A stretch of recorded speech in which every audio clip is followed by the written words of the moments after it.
ቤተሰቦች እንዴት ናችሁ? ይሄ አዲስ ቻናላችን ስለሆነ ሰብስክራይብ በማድረግ ቤተሰብ ሁኑ። ፊልሙንም ላይክ ማድረግ እንዳይረሳ።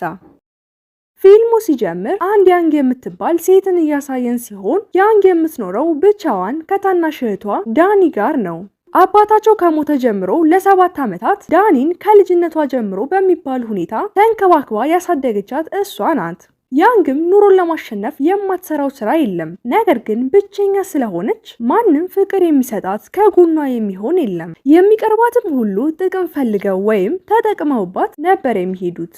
ማንም ገንዘብ የሚሰጣትም ሆነ አይዞሽ ብሎ የሚያዝንላት ሰው የለም።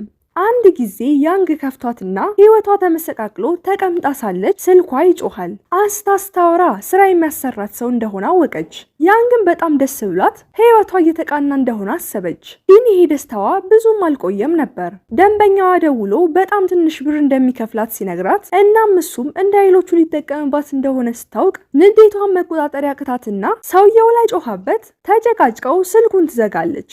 ድንገትም የቤቷ በር ይንኳኳል። እሷም ተስፋ በመቁረጥ ምንድነው ደግሞ አሁን እኔ ብቻ ነኝ ብላ ህይወትን እያማረረች በሩን ስትከፍተው የቤቷ አከራይ ነበረች። ሴትየዋም ለምንድነው የቤት ኪራይሽን የማትከፊው? 3 ወር ሙሉ ጠበቅኩሽ። ዛሬ ግን የመጨረሻሽ ቀን ነው። የማትከፊ ከሆነ ከቤት አውጥቼሽ እቃሽን መንገድ ላይ በትንልሻለሁ እያለች ስትቆጣ ያንግ በተረጋጋ ሁኔታ የምር አሁን የምከፍልሽ ብር የለኝም፣ ስራ መስራት ይኖርብኛል፣ እባክሽ 2 ወይም 3 ቀን ስጪኝ፣ ብርሽን ከፍልሻለሁ ስትላት አከራይዋ የኔ ችግር አይደለም የራስሽን ችግር ራስሽ ፍቺው ብላ ልቧን ሰበረችው። ቀጥሎም ግትሯና ድንጋይ ልብ ያላት አከራይ 24 ሰዓት አለሽ ወይ ያለሽን ክፈይ ወይ ደግሞ እቃሽን ማውጣት ጀምሪ ስትላት ያንግ የመጨረሻ እድሏን ለመጠቀም እባክሽ የ1 ወር ጊዜ ስጪኝ እዴን በሙሉ ከፍላለሁ ብላ ስትማጸናት ሴትየዋ ትንሽ እንደማዘንትልና በቃ እስከዚህ ወር መጨረሻ ማለትም በዚህ ሳምንት ብሩን ካልከፈልሽ ፖሊስ ጋር ደውዬ እነሱ እንዲያስወጡሽ ነው የማደርገው። ምን ካንቺ ጋር አዳረቀኝ? ይሄ ብቻም አልነበረም። ከዚህ በኋላ ማንም እንዳያከራያት ለአካባቢው ሰዎች እንደምትናገር ነግራት ትሄዳለች። ያንግም ምን እንደምታደርግ ቆም ብላ እያሰበች ሴትየዋ እንደማትራራላትና ገንዘብ ብቻ ስለምታስብ ከማስወጣት ወደ ኋላ እንደማትል ስለገባት ያንግ በዚህ ሳምንት ቤት ለመቀየር ሌላ አፓርትመንት ለመከራየት ማየት ትጀምራለች። ከዚያም ዳኒን ከትምህርት ቤት ማምጣት ስላለባት ልታመጣት ስትሄድ ከሌሎች ልጆች ጋር ስትጣላ በርቀት ታያታለች። ስትቀርብም ልጆቹ ዳኒን እየሰደቧትና እያላገጡባት ነበር። ምክንያቱ ደግሞ ወላጅ የሌላት ብቸኛ ስለሆነች እነሱም የካምፕ ጉዞ ላይ መምጣት እንደማትችል እየነገሯት ሲያንቋሽሿት ያንግታይና ለዳኒ እነዚህ የማይረቡ ልጆች እነማን ናቸው? ለምንስ ነው አንቺ ላይ እንደዚህ የሚሆኑት ብላ ለኔ ታያቸው አለችና ልጆቹ ላይ የጮኸችባቸው እነሱ ወደዱም ጠሉም ዳኒ የካምፕ ጉዞ እንደምትሄድና ቆንጆዬ ድንኳን እንደምትገዛላት እየነገረቻቸው ከእህቷ ዳኒ ጎን ስትቆምላት ዳኒ ለእህቷ ልጆቹ የሚሰድቧት ብቸኛ ወላጅ የሌላት የተገለለች ስለሆነች እንደሆነ ስትነግራት ያንግ ራሷን መውቀስ ትጀምራለች። እህቷ ዳኒም ስለሞገተችላት ደስ ብሏት ታመሰግናታለች። ግን ልጆቹ በዚህ አላቆሙም።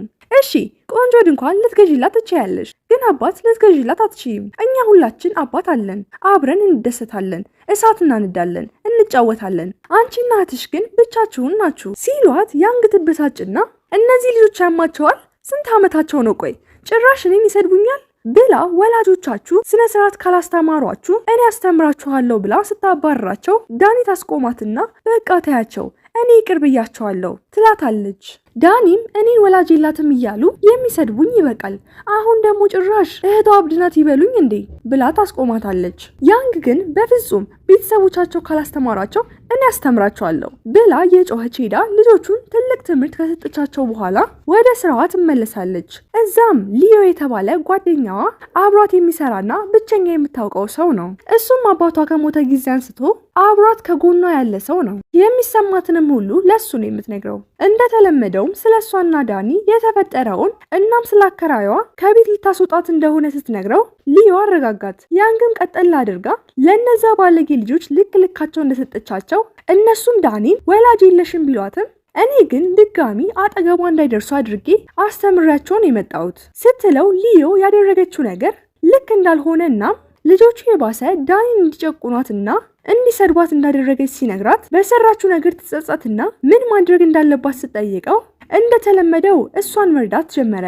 በጊዜ ወደ ቤት ሄዳ ዳኒ የምትወደውን ምግብ እንድትሰራላት እሱም የሷን ተራ እንደሚሸፍን ይነግራታል። በዚህም ብቻ አላበቃም። ትንሽ ገንዘብ የሚሰጣትና ምግብና አንዳንድ ስጦታዎችን እንድትገዛ ይረዳታል። በዚህ ለዳኒ ያደረገችውን ነገር እንድታካክስ ይነግራታል። እሷም በጣም ደስ ይላታል። እናም አንተ ምርጥ ወንድሜ ነህ ስትለው ሊዮ ወንድሜ በያሁን ሂጂ ይላትና ተነስታ ሄደች። በተመሳሳይ ሰዓት ዳኒ ከትምህርት ቤት እየመጣች ብቻዋን የምታደርገው ጠፍቷት ጓደኛ ይላት ቤተሰብ ይላት ምን እንደሆነች እንኳን የሚጠይቃት የለም። ግን ድንገት በመንገዷ ላይ አንድ አባት ከልጁ ጋር ፒዛ እየበሉ ታያለች። ያም ሀሳቧን ይሰርቅና መስታወቱ ላይ ተለጥፋ ፍጥጥ ብላ ስታያቸው ሰውየው ይበሳጭና አስተናጋጁን ጠርቶ ልጅቷ እንዲያባርራት ይነግረዋል። አስተናጋጁም ወደ ውጭ ይወጣና ቆንጅዬዋንና የምታሳሳዋ ዳኒ ላይ መጮህ ይጀምራል። ማንሽ? እዚህ ምን ትሰሪያለሽ? ወላጆችሽስ እንዴት እንዲለቁሻል? እያለ ጥያቄ ሲያበዛ ዳኒ ብቻዬን ነኝ፣ ወላጅ የለኝም፣ ሁሉም ሞተዋል ብላ ትነግረዋለች። እሱም ወላጅ አልባ በመሆኗ ምንም ሳይሰማው አዎ ታስታውቂያለሽ፣ በሂጅ ከዚህ ጥፊ እያለ ሲያመነጫጭቃት ዳኒ ከፍቷት ዝም ትላለች። በዚያን ሰዓትም አንድ ጆን የተባለ አለባበሱ የሚያምር ጀነን ያለ ወጣት በዚያ ሲያልፍ የሚሆነውን ሁሉ ስላየና ስለሰማ ደሙ ፈልቶ እንዴት ይቺን አንድ ፍሬ ልጅ እንደዚህ ይናገራታል ብሎ ይሄድና አሁን አንድ ነገር ላድርግልህ፣ ፈጠን ብለህ ከዚህ ዞር በል፣ እንዴት ብትደፍር ነው ይቺን ሕፃን እንደዚህ የምታዋራት? እንስሳ እንኳን እንደዚህ አይባልም ብሎ ሲጮህበት አስተናጋጁም ማነህ አንተ?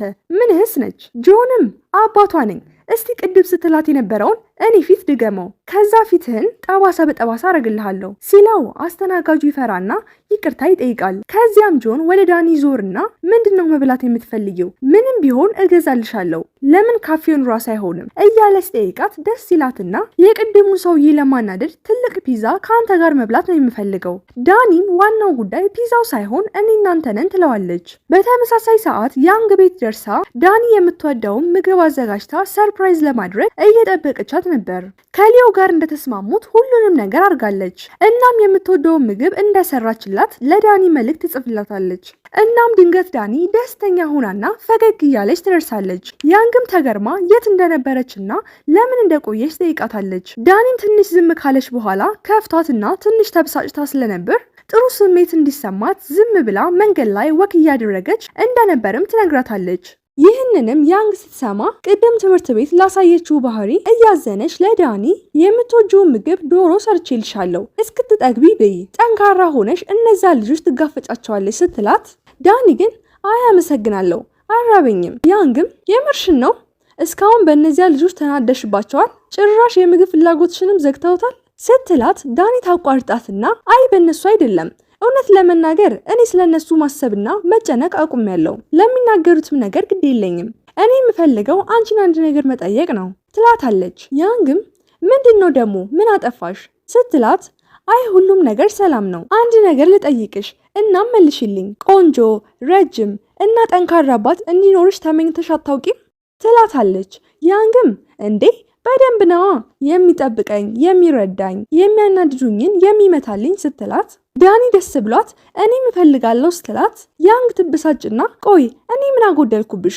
አበላሻለሁ፣ ገንዘብ ሰጥሻለሁ፣ ልብስ ገዛልሻለሁ፣ ምንድነው ያስቀረውት ስትላት አንቺ ለኔ አንሰሽ አታውቂም፣ እውነቴን ነው፣ ግን ቢሆንም አባት እፈልጋለሁ። ያንግም ካዳመጠቻት በኋላ ታዲያ ኬት ልታመጪ ነው አባት ስትላት ዳኒ እሱን ለኔ ታየው። ያንግም ትገረምና እየቀለደች እንደሆነ አስባ እሷን በቀልድ ጥሩ የኔ ጣፋጭ ብትፈልጊ 1 ብትፈልጊ 5 አባት አምጪ ምንም አልልሽም ብላ ቀልዳት አልፋለች። ዳኒም አይ እኔ አንድ አባት ነው ማመጣው፣ ካንቺ የሚጠበቀው ፈገግ ብለሽ መቀበል ብቻ ነው ትላታለች። ያንግም ፈገግ ብላ ዶሮን የማትበይ ከሆነ እኔ እንዳልበለው እያለች በሉ። በቀጣዩ ቀንም ካፌ ውስጥ እየሰራች አንድ ሱፍና መነጽር ያረገ ሰው ወደ እሷ ይመጣና ይቅርታ ያንግ ማለት አንቺ ነሽ ይላታል። እሷም አዎ ጌታዬ፣ ምንም አላደረኩም፣ እኔ ንጹህ ሰው ነኝ፣ ኑሮዬን ለማሸነፍ እየተጋው ያለው ስትለው ሰውየውም ተሳስተሻል፣ እኔ መጣሁት ለጥሩ ነገር ነው ሲል ያንግም እህቴ ምን አድርጋ ነው? ምን ችግር ፈጥራ ስትል እባክሽ እንዳውራ እድል ስጪኝ ይላታል። እናም ሁሉንም ነገር እነግርሻለሁ አለና አንቺ አባት እንደምትፈልጊ ሰምቻለሁ ሲላት ያንግም ቆይ ምን አልክ ጌታዬ? በዚህ ጠዋት ምንድን ነው የጠጣኸው? እኔ ሰራተኛ ነኝ፣ ራሴን ለመለወጥና ለማሳደግ እየጣርኩ ያለው ወጣት። ታዲያ ለምንድነው አባት የምፈልገው? ይሄ ተራ አሉባልታ ወሬ ነው። እኔና ታናሿ እህቴ ስትል ያቋርጣትና በእውነቱ ልጅሽ ነበር የመሰለችኝ ሲላት፣ ለማንኛውም እኔ አንድ አባት ነበረኝ፣ እሱ ሞቷል። እግዚአብሔር ነፍሱን አሳርፎታል። ሌላ አባት አልፈልግም። እኔ የምፈልገው የሚያስፈልገኝም አሁን $100 ነው፣ የአፓርትመንትን ኪራይ የምከፍልበት። እባክህ የማይሆን ነገር አትበል ስትለው ሰውየው ምንም ሳይል ወዲያው አንድ ቆንጆ አለባበሱ የሚያምር ወጣት ይመጣል። ከዚያም ቢዝነስ ካርዱን ይሰጣትና ጆን እባላለሁ ይላታል።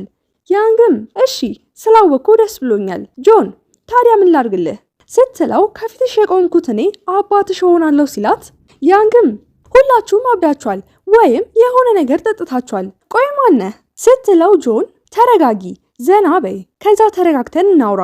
ያንግም ማን እንደሆነ ለማወቅ ኦንላይን ላይ ስትፈልግ ቅልጥ ያለ ሀብታም እንደሆነ፣ ብዙ ተከታይ እንዳለው፣ የራሱ ካምፓኒም እንዳለው፣ ቆንጆና ሁሉም ሴቶች የሚመኙት ብዙ መኪናዎች ያሉት መሆኑን ስታይ ያንግ አሁን ያለው የተሳሳተ ቦታና ሰው ጋር እንደሆነና ዞር እንዲል ትነግረዋለች። እሱም መልሶ አይሆንም አልችልም ሲላት፣ በቃ ያመሃል ማለት ነው። ቆይ እንዴት ነው አንድ ቆንጆ ሀብታም ሁሉም ሴቶች የሚመኙት ሰው ድንገት መጥቶ አባትሽ ልሁን የሚለው? አንተ አብደሃል ወይም ደግሞ እየተጫወትክብኝ ነው። የምርን ያልጠቅምህም፣ ጊዜህን አትግደል። እኔ ካንተ በጣም የራኩኝና የተሰበርኩ ተራ ሰው ነኝ ስትለው፣ ጆን ይበቃል፣ እንደ አውራ እድሉን ስጪኝ። ዳኒ የምትባል ህፃን ታውቂያለሽ ሲላት፣ አዎ እህቴ ነች። እኔ ነኝ ከልጅነቷ ተንከባክቤ ያሳደግኳት። ግን ቆይ እሷ አንተ ጋር ምን ትሰራለች? እንዴት ሳወካት ስትለው ጸሐፊውን ኪም ይጠራውና ኮንትራቱ ያለበትን ወረቀት እንዲሰጣት ይነግረዋል። የምን ኮንትራት?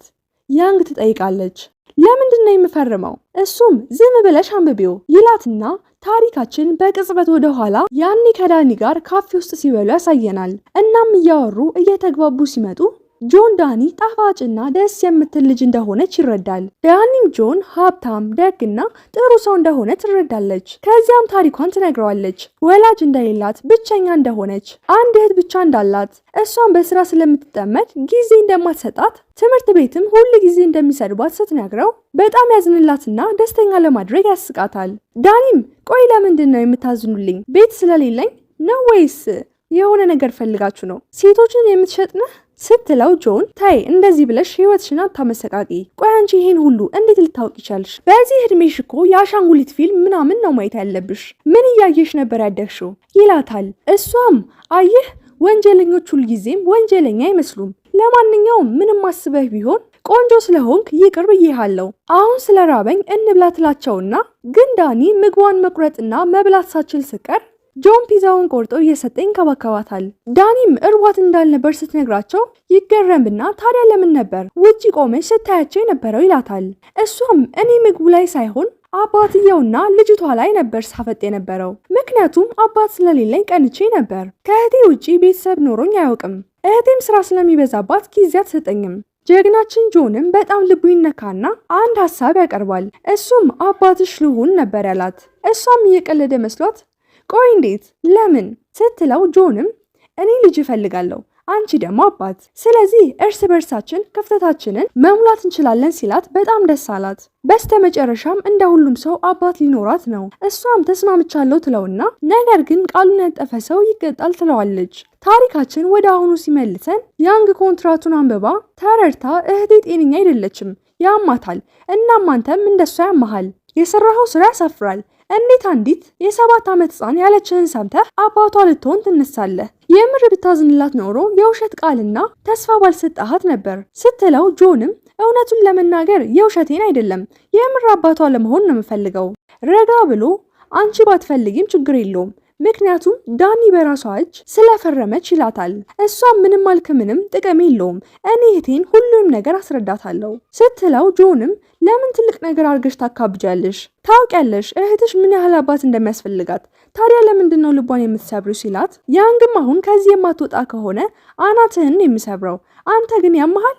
እስቲ የኔንና ያንተን እድሜ ልዩነት ተመልከት፣ ከ4 ዓመት እንኳን አይዘልም። ታዲያ አባቴ ብዬ እንድጠራህ ነው የምትፈልገው? ቆይ ሰውስ ምን ይለኛል? እናንተ እብድ እንዲሉኝ ነው ስትለው ጆንም እኔ ስለ ሰው ግድ አይሰጠኝም፣ እናም በዚህ ነገር ሁለታችንም እንጠቃቀማለን። እኔ ልጅ እፈልጋለሁ፣ ያንቺ እህት ደግሞ አባት፣ ማንም አይጎዳም፣ እስቲ እንሞክረው ሲላት፣ ያንግም ጥሩ ከእህቴ ጋር እመጣለሁ፣ እናም ለምን ልጅ እንደፈለግ ማወቅ እፈልጋለሁ አለች። እሱም እውነቱን ሊነግራት ወስኖ እንዲህ ሲል ይጀምራል። አያቱ ትልቅ ካምፓኒ ትታለት እንደሞተች እናም አያቱ በኑዛዜ ወረቀቱ ላይ ሚስት እስካላገባና ልጅ እስካልወለደ ድረስ ምንም ውርስ እንደማያገኝና አጎቶቹ ሊወስዱት እንደሆነና በኋላ ላይም ከጠበቃው ጋር አንድ ነገር እንዳሰቡ እሱም የውሸት ታሪክ መፍጠርና ድሮ እንዳገባና ልጁን ደብቆ እንደቆየ ከዛም ቀጣዩ ስብሰባቸው ላይ ልጁን ይዞ መሄድና ከነዛ ሳማ አጎቶቹ ውርሱን ለመጠበቅ እንደሆነ ሲነግራት በዝምታ ስታዳምጠው ከቆየች በኋላ ታዲያ የኔ እህት ምን እንድታደርግ ነው የምትፈልገው?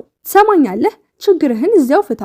እኛ የራሳችን የሆነ ችግር ያለብን ሰዎች ነን ስትለው ጆንም በሚያሳዝን ፊት አያቱ ካምፓኒውን በጣም ተወደው እንደነበር እናም አጎቶቹ በጣም ስግብግብ ስለሆኑ ሊያወድሙት እንደሚፈልጉ ስለዚህ ለአያቱ ሲል ካምፓኒውን መጠበቅ እንደሚፈልግ ሲነግራት ያንግ ልቧ ይነካና ጥሩ አስቤበት ነገ ነግረሃለሁ ትለዋለች። እሱም መልካም በነገራችን ላይ ሰርፕራይዝ አለሽ ይላትና የሚኖሩበት ቤት እንደተዘጋጀላቸው ይነግራታል።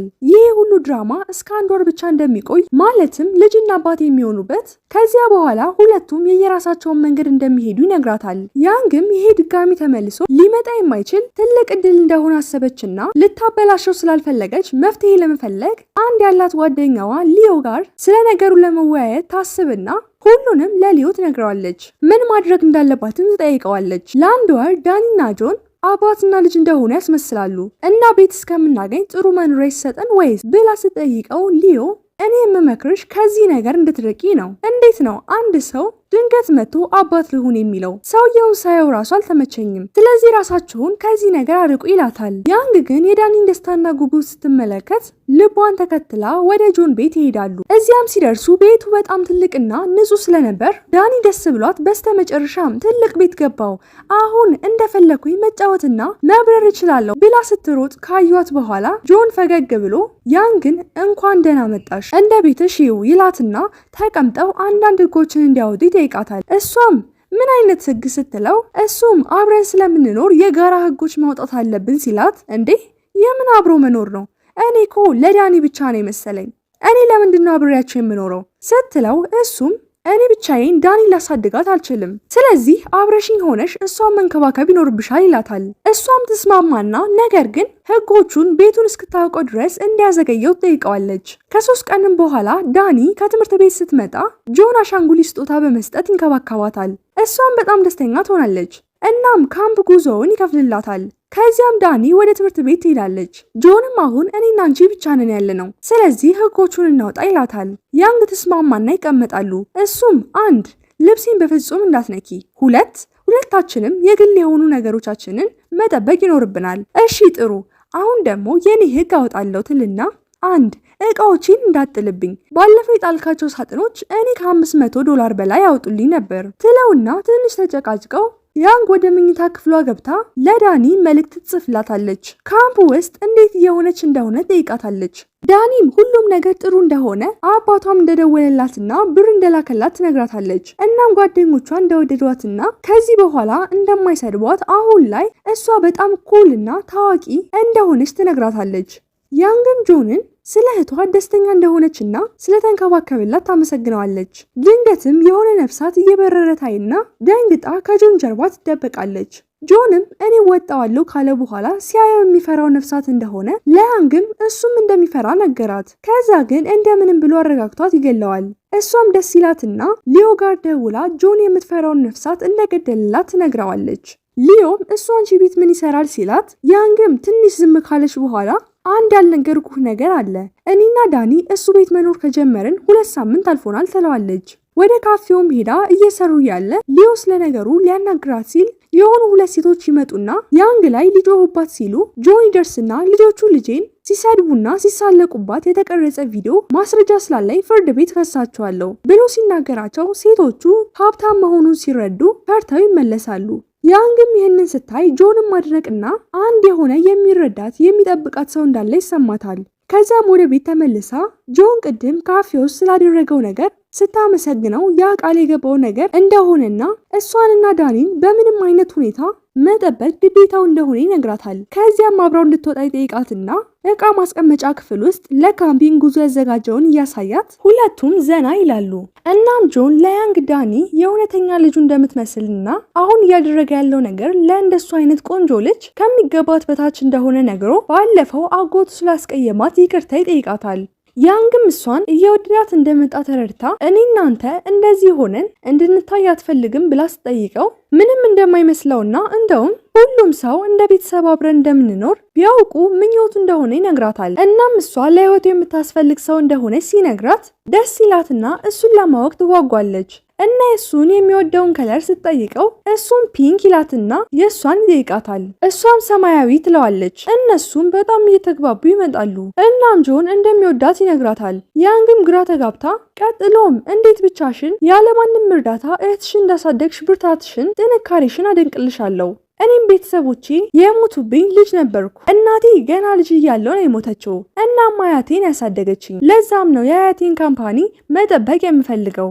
እሱ ማለት አንድ የቀረኝ የአያቴ ማስታወሻ ነው ሲላት ያንግ ልቧ ይነካና እሱን ይበልጥ መውደድ ጀመረች። ከዛም ሳያስቡት ረጅም ሰዓት ተቀምጠው እያወሩ እየሳቁ እየተጫወቱ ያለ ድንገት አንድ ሰው ፎቶ ያነሳቸዋል። በሚቀጥለው ቀን ዳኒ ከሄደችበት ጉዞ ተመልሳ ወደ ቤት ትመጣለች። ያንግም ስታያት ሮጣ ታቅፋትና ደስተኛ እንደሆነች ታያለች። ዳኒም አባቷ ከትምህርት ቤት እንዳመጣት ስጦታም እንደገዛላት ጓደኞቿም ደስተኛ እንደሆኑ ለያንግ ትነግራታለች። በዚያን ሰዓት ባለፈው ፎቶ ያነሳቸው ሰው አሁንም ተደብቆ ሶስቱን ያነሳቸዋል። ዳኒም ጆንን አባቴ ስትለው ይሰማና ወዲያው ለካንግ ሄዶ ሁኔታውን ያስረዳዋል። ወደ ጆን ስንመጣ ቤቱ ተቀምጦ ቡና እየጠጣ ያለ ያንግ የሚወደውን ፒንክ ቀለም ለብሳ ልዕልት መስላ ሲያያት ለራሱ እንዲህ እኔን ለማማለል ነው ትናንት የምወደውን ቀለም ነግሬያት ዛሬ ይሄን ለብሳ የምትመጣው ብሎ ፈዞ እያያት ሳለ የጓደኞቿ ሰርግ ልትሄድ እንደሆነና እንዳይረፍድባት ተቻኩላ እየወጣች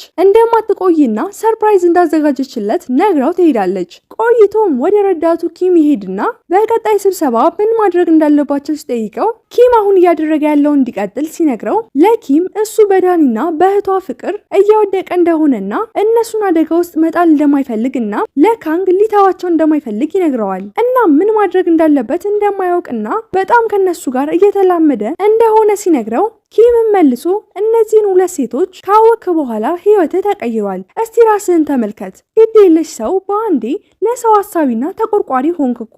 በቃ ከጥቁር ወደ ነጭ በለው። ሲቀጥል በጣም መሳቅና መጫወትም ጀምረሃል አለው። ጆን በኪም ንግግር ጭልጥ ብሎ ሀሳብ ውስጥ ይገባል። ምክንያቱም ደግሞ የተናገረው እውነት ስለሆነና ዳኒና እህቷ ህይወቱን ወደ ተሻለ አቅጣጫ እንደቀየሩት ተረድቶ አንድ ውሳኔ ወስናል። እሱም ለያንግ የሚሰማውን ስሜት ነግሯት በግልጽ አብረው እንዲሆኑ እሱም ስለማንም ግድ እንደማይሰጠው ስለ ሰውና ስለ ካምፓኒው ስለ ካንግ ነበር። ወደ ያንግ ስንመጣ ከሰርጉ በኋላ ሊዮን ሸኛት አብረው ሲሄዱ ያንግ እንደደበራት ስትነግረው እራት ልጋብዝሽ ብሎ ይጠይቃታል። ድንገትም በስልኳ መልእክት ይገባና እሷና ጆን የተነሱት ፎቶ ሚዲያ ላይ ተለጥፎ ወሬው እየተዛመተ እሷም ሀብቱን ፈልጋ ልታታልለው ከሱ ጋር እንደሆነች እያወሩ ስታይ የጆን ካምፓኒ ሊወድቅ እንደሆነና ሁሉም ነገር እንዳበቃለት ስትረዳ ትደነግጣለች። ወዲያውም ሊዮ ያረጋጋትና ምንም ቢፈጠር አብሯት እንደሚሆንና ማንም እንዲናገራት እንደማይፈቅድ እንድትጎዳም እንደማይፈልግ ነግሯት እቃዋን ሰብስባ ከጆን ቤት እንድትወጣና ከዛሬ ጀምሮ አብረው እንዲኖሩ ለእናቱም ደውሎ የቤት ዕዳዋን እና የሚያስፈልጋትን እንደሚያደርግላትና ዳኒና እሷ አብረውት እንዲኖሩ ሲያወራላት ጆን ይደርስና ያስቆማቸዋል። ለምን ብዙ ጊዜ ሲደውልላት ስልኳን እንደማታነሳ ሲጠይቃት ይህን ሁሉ ነገር ካረክ በኋላ ለምን ብቻዋን አታዋትም ሲለው ጆን ይበሳጭና አንተ ማን ስለሆንክ ነው እኔን እንደዚህ የምትናገረኝ? የእሷ ጠባቂ ነህ? ለምን ራሷ አታወራም? ይለዋል። ነው ጠበቃዋ ነህ ሲለው ሊዮ በንግግሩ ተበሳጭቶ ስሜቱን በግልጽ መናገር ጀመረ።